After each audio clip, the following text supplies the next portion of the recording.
Bismillahirrahmanirrahim. Assalamualaikum warahmatullahi wabarakatuh. Darso Arif Bakuama di sini di Toibo TV di hari Rabu tanggal 8 Januari 2025.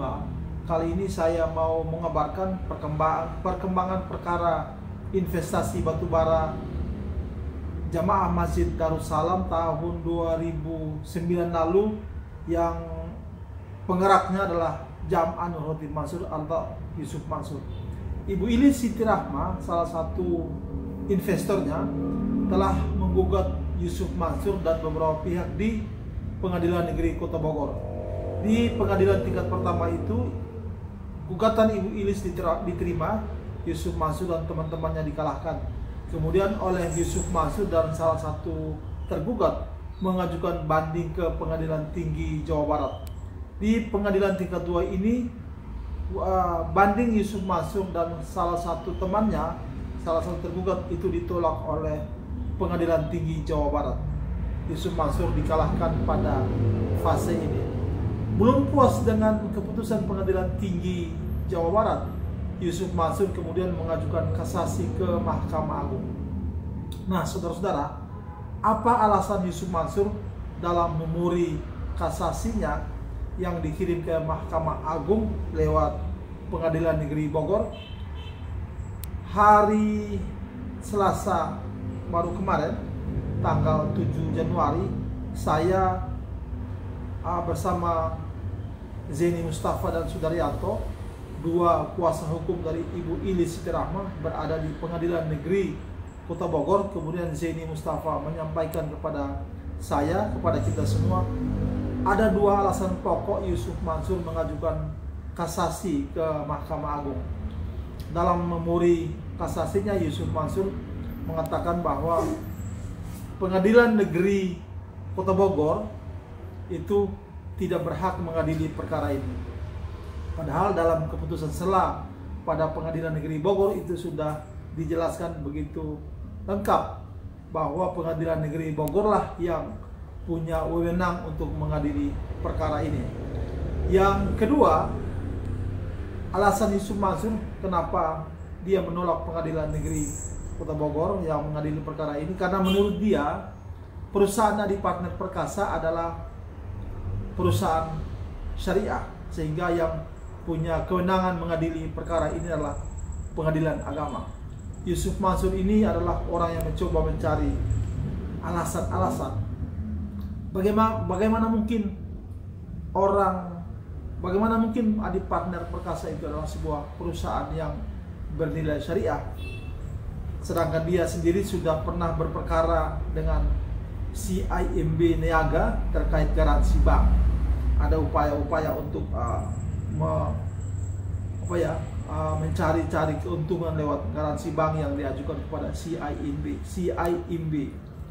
Begitu maksudnya perusahaan syariah yang dimaksud Yusuf Mansur. Yang berikut lagi, perusahaan bersyariah yang dimaksud Yusuf Mansur ini adalah perusahaan yang membawa sejumlah investor ke Kalimantan, menunjukkan sebuah perusahaan tambang. Ternyata perusahaan tambang itu adalah milik perusahaan lain. Mungkin itu yang dinyatakan perusahaan bersyariah oleh Yusuf Mansur. Perusahaan bersyariah menurut Yusuf Mansur juga adalah perusahaan yang hanya mengumpulkan uang investasi orang sebesar lebih dari 50 miliar. Kemudian pada bulan pertama, kedua, dan ketiga memang mereka membagi-bagi hasil sesuai dengan perjanjian. Sedangkan pada bulan keempat seterusnya sehingga lebih dari 10 tahun kemudian tidak pernah ada pembagian hasil dan tidak pernah ada lagi informasi soal duduk perkara uang investasi orang. Mungkin itu yang Yusuf Mansur maksudkan sebagai perusahaan bersyariah. Kemudian Zeni Mustafa hanya merasa geli dengan alasan Yusuf Mansur ini. Yang kedua, alasan Yusuf Mansur dalam memori kasasinya menyatakan bahwa dia sebenarnya tidak terlibat dalam investasi patungan usaha ini. Yusuf Mansur sepertinya mau mengatakan bahwa yang datang berpresentasi investasi batubara ini di hadapan Masjid Jamaah Masjid Darussalam ketika itu tahun 2009 adalah seorang hantu blau. Yang berikut lagi, Yusuf Mansur menepis keterlibatan dia dalam investasi ini. Padahal orang atau jamaah Masjid Darussalam tidak pernah mengenal apa itu Adi Partner Perkasa, tidak pernah tahu dan kenal siapa itu Adiansa. Mungkinkah seorang Adiansa yang tidak jelas identitasnya, tidak jelas eksistensinya bagi jamaah masjid itu bisa datang masuk ke dalam Masjid Darussalam dan menyampaikan maksud-maksudnya kalau bukan Yusuf Mansur, seseorang yang ketika itu dikagumi banyak masyarakat karena gelar keustatannya. Nah, saudara-saudara, untuk lebih jelasnya saya mau rilis perbincangan saya dengan Jenny Mustafa yang menerangkan soal materi memori kasasi Yusuf Mansur ini. Semoga video saya ini bermanfaat dan saya silakan untuk di-share sebanyak mungkin. Sampai bertemu pada video yang akan datang. Billahi taufiq wal hidayah. Wassalamualaikum warahmatullahi wabarakatuh. Assalamualaikum warahmatullahi wabarakatuh. Hari Selasa tanggal 7 Januari 2025. Saya bersama Pak Zeni Mustafa dan Pak Sudaryanto di Pengadilan Negeri Kota Bogor. Kali ini Pak Zeni dan Pak Sudaryanto mau berbagi dengan kita soal kasasinya Yusuf Mansur terhadap Ibu Ilis, ya Pak? Ya, betul. Dalam perkara investasi batubara tahun 2009 lalu yang pada Pengadilan Negeri Bogor dan Pengadilan Tinggi Jawa Barat, Ibu Ilis atau Pak Zeni Mustafa dan Pak Sudar sudah memenangkan perkara ini dan Yusuf Mansur mengambil langkah kasasi.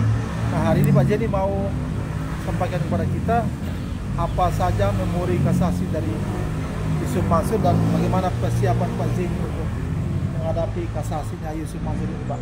Ya, jadi Yusuf Mansur pada memori kasasi ya. Memori kasasi itu keberatan atas putusan pengadilan tinggi dan putusan pengadilan negeri itu, mereka keberatan terhadap pertimbangan putusan sela. Ya. Oh, di pertimbangan hukum sela ya. Ya, putusan sela itu juga keberatan. Kemudian jadi ada berkaitan dengan eksepsi kompetensi absolut, keberatan itu kan diputus dalam putusan sela bahwa Pengadilan Negeri Bogor yang berwenang mengadili perkara yang sedang yang digugat oleh Bu Ilis itu, mereka mengatakan bahwa pertimbangan majelis hakim itu keliru karena yang berwenang itu adalah pengadilan agama gitu. Pengadilan syariah. Ya. Menurut mereka mengatakan bahwa itu adalah ekonomi syariah. Ekonomi syariah. Ya. Investasi itu adalah ekonomi syariah. Saya juga ketawa, Pak, kalau itu disebut ekonomi syariah, kalau dia mendalilkan ekonomi syariah. Yang pertama adalah kalau dia mendalilkan ekonomi syariah, apa benar di ekonomi syariah itu mengajarkan orang, hanya mengajak orang berbisnis ya. Kemudian setelah menerima uangnya, kemudian tidak mengembalikan dan tidak memberikan hak-hak orang yang sudah diperjanjikan. Ini kan kalau ekonomi syariah seharusnya kan lebih amanah menerima uang umat ini kan, begitu ya. Nah, itu yang menjadi saya menjadi ketawa gitu loh. Terus kemudian kalau mengenai masalah hukumnya, menurut hemat saya sesuai dengan ketentuan hukum yang berlaku, kami selaku penggugat, kenapa kami gugat di Pengadilan Negeri Bogor ini?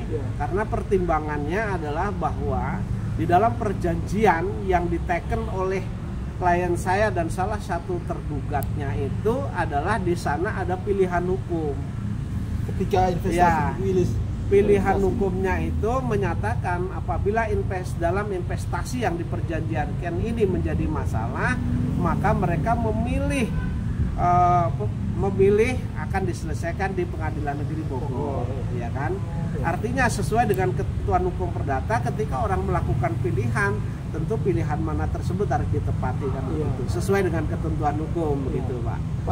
Terus kemudian pertimbangan lainnya bahwa perjanjian yang diteken oleh Bu Ilis Siti Rohmah selaku penggugat dan Yusuf Mansur sebagai kawan-kawan itu, di sana kan tidak tertera bahwa yang mengelola perusahaan itu perusahaan konvensional kok. bukan syariah. Bukan perusahaan yang syariah. Iya. Kalau perusahaan syariah itu tentu di sana berbeda dengan perusahaan konvensional, ya kan begitu. Nah, kalau perusahaan syariah tentu ada direkturnya, misalnya dua, satunya yang seolah-olah konvensional, satunya ahli syariah. Ya. Komisarisnya juga begitu. Pengawas syariah, pengawas syariahnya ada di situ kan begitu. Ya. Jadi menurut hemat saya apa yang menjadi keberatan Yusuf Mansur ini adalah mengada-ngada begitu. Ya. Pak Jenny, kenapa keberatan ini tidak disampaikan mereka di pengadilan banding, Pak? Jadi begini, ketika pengadilan banding, Yusuf Mansur itu hanya menyatakan banding, kemudian tidak memberikan memori banding. Itu boleh? Boleh. Ya, karena itu merupakan hak tapi bukan kewajiban. Oh. Nah, kemudian keberatan Yusuf Mansur yang kedua, ya kan, mereka mengatakan bahwa Yusuf Mansur ini tidak terlibat dalam bisnis batu bara. Ini di kasasi Pak, kasasi ya? Ya, di memori kasasi ini. Jadi mereka menyatakan bahwa kalau pengadilan negeri Bogor ini kan menyatakan bahwa Yusuf Mansur itu mempunyai hubungan hukum dengan penggugat dan para tergugat dan begitu. Tetapi Yusuf Mansur mengatakan bahwa mereka tidak terlibat dalam perkara bisnis batu bara ini. Karena menurut mereka sesuai dengan profil perusahaan yang didownload dari Departemen Kehakiman dan HAM itu, mereka tidak ada di sana. Tapi Yusuf Mansur lupa. Saya dapat membuktikan keterlibatan Yusuf Mansur itu berdasarkan keterangan saksi. Saksi jelas melihat, mendengar bahwa Yusuf Mansur itulah yang presentasi bisnis batu bara pertama masuk di Masjid Darussalam Kota Wisata. Kemudian diperkuat lagi dalam putusan 313 itu antara CMB Niaga dengan Yusuf Mansur dan kawan-kawan. Itu Yusuf Mansur digugat oleh CMB Niaga, didudukkan sebagai komisaris. Sementara dalam jawaban Yusuf Mansur itu, Yusuf Mansur sama sekali tidak membantah bahwa mereka sebagai komisaris di PT Adi Partner Perkasa yang salah satunya menjadi tergugat di perkara ini begitu. Jadi kalau Yusuf Mansur mengatakan tidak terlibat, saksi ada, putusan tertulisnya ada, dari mana mereka mau ngelak gitu loh, ya kan? Itu. Jadi jelas. Jadi menurut hemat saya, karena ini memang sudah benar lah putusan pengadilan negeri Bogor ini sudah benar. Mereka berwenang untuk mengadili perkara ini karena ada pilihan hukum. Kemudian yang kedua, gugatan terhadap Yusuf Mansur itu sudah benar, tidak salah orang. Karena Yusuf Mansur berkedudukan sebagai komisaris dalam perusahaan itu berdasarkan keterangan Yusuf Mansur ketika presentasi dan didukung oleh alat bukti suatu putusan pengadilan. CMB Niaga menggugat Yusuf Mansur dan kawan-kawan dan itu putusannya sudah inkrah. Jadi mau kemana lagi gitu? Mau bantah apa lagi? Pak, jadi per tanggal 7 Januari ini kontra memori kasasi sudah Pak Jenny? Jadi kontra memori kasasi itu diajukan oleh Yusuf Mansur itu kemarin tanggal 3. Baru tanggal 3 Januari. Karena mereka mempermasalahkan mengenai putusan berkaitan dengan eksepsi kompetensi absolut itu, maka saya hari ini tuh minta, karena sudah tidak saya download nggak bisa, makanya saya datang ke pengadilan ini minta putusan sela yang memutus kompetensi absolut tersebut yang menyatakan bahwa Pengadilan Negeri Bogor berwenang mengadili perkara itu. Itu jadi bahan pertimbangan Pak? Ya, jadi bahan pertimbangan saya juga. Pak, kalau perkara di tingkat kasasi ini berapa lama pengalaman Pak Jenny? Ya, kalau sepengalaman saya sih di sekitar 6 bulanan paling cepat Pak. Oke Pak, kita pantau terus kasus di kasasi, tingkat kasasi ini Pak. Baik. Demikianlah Yusuf Mansur begitu orangnya. Pak beliau ya Pak. Jadi menurut hemat saya ini ngeles gitu loh Pak. Jadi hemat saya ini mereka ingin mengatakan bahwa tidak terlibat dalam hal itu, tetapi kan alat bukti itu bisa tertulis, bisa keterangan saksi, saksi-saksinya pun jangankan saya, saksi-saksinya pun siap dimubahalah dengan Yusuf Mansur, jangankan di Indonesia, di depan Ka'bah siap. Pak, jadi kita pantau terus. Baik. Yusuf Mansur, kalau kamu tidak mengakui bahwa kamu kamu yang membawa investasi batu bara itu, ke Masjid Darussalam Kota Wisata, saya ataupun investor yang lain siap bermubahalah di depan Ka'bah. Ya. Ya. Di rumahnya aja dia nggak Ya. kabur ya. Jangankan di Istiqlal dikumpulin itu Al-Quran diletak di atas kami berani, atau di depan Ka'bah. Siap. Ya. Oke, demikian perbincangan saya dengan Pak Jimmy, ada Pak Sudaryanto tentang kasus ini yang sekarang berlabuh di kasasi Mahkamah Agung. Terima kasih.